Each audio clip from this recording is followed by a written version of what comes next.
कांग्रेस की सरकार ने राजस्थान में अमल में ला करके उन योजनाओं को, भले वो चिरंजीवी योजना हो, भले वो गैस सिलेंडर की हमारी गृहिणियों के लिए योजना हो, भले वो हमारी OPS जैसी स्कीम हो, वो सारी स्कीम और हमारे जो आउट ऑफ टर्न हमारे स्पोर्ट्स के जो हमारे खिलाड़ी हैं उनको हर जो वर्ग के लोगों को लेकर के, किसान, मजदूर, नौजवान, व्यापारी, उसको लेकर के जो जनहित की योजनाएं पूर्ववर्ती सरकार ने बनाई और उनको लागू किया है,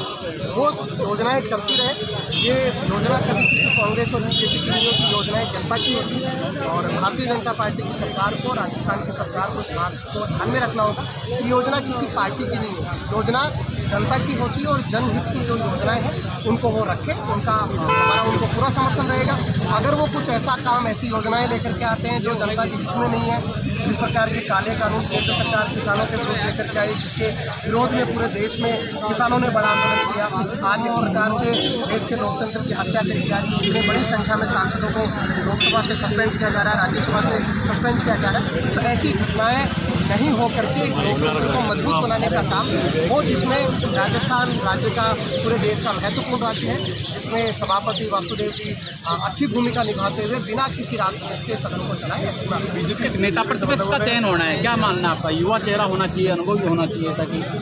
देखिए हमारे जो सदस्य बन करके आए हैं निश्चित रूप से अपने क्षेत्र में उन्होंने अच्छा नेतृत्व किया, इसलिए ये हमारे पार्टी आलाकमान का निर्णय है और उसमें निश्चित रूप से आप मानिए कि अच्छा निर्णय होगा और सही निर्णय के साथ में कांग्रेस पार्टी विपक्ष का नेता निश्चित रूप से आप सबके बीच में और सदन में।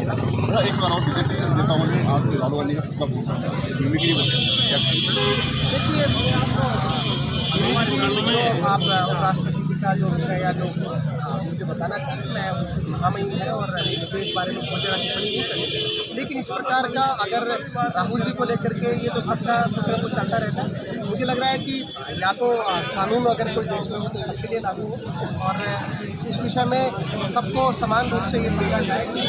अगर कोई इस प्रकार की घटना मैंने बहुत ज़्यादा सुनी भी नहीं है, लेकिन मुझे चर्चा जरूर पता लगी है कि ऐसा कोई मामला रहा है जिसमें आज यहाँ पे बीजेपी मुझे जलाना कितना सही है। मैं नहीं मानता कि पुतला जलाने से कोई, क्योंकि राहुल गांधी जी हमारे देश के नेता हैं, जिस प्रकार की लोकप्रियता, मैं मिमिक्री के उस मूवमेंट को अलग रखते हुए मैं कहना चाहूँगा कि राहुल गांधी जी की जैसी लोकप्रियता भारत जोड़ो यात्रा से बढ़ी, जिस प्रकार का काम उन्होंने देश में घूम घूम करके जन समर्थन जुटाया, जैसे जिस प्रकार से वो हर वर्ग में जाकर के अच्छे से पहचान बनाने का काम कर रहे हैं और मजबूती से एक देश में मजबूत नेता के रूप में उभर रहे हैं, बीजेपी उससे घबराई हुई, इसीलिए उनको डिफेम करने के लिए इस प्रकार के जो हमें प्रदर्शन, इस प्रकार के पुतला जलाने का कार्यक्रम रहता है। मुझे ऐसा लगता है कि मैं उनके जैसे तो बहुत मैं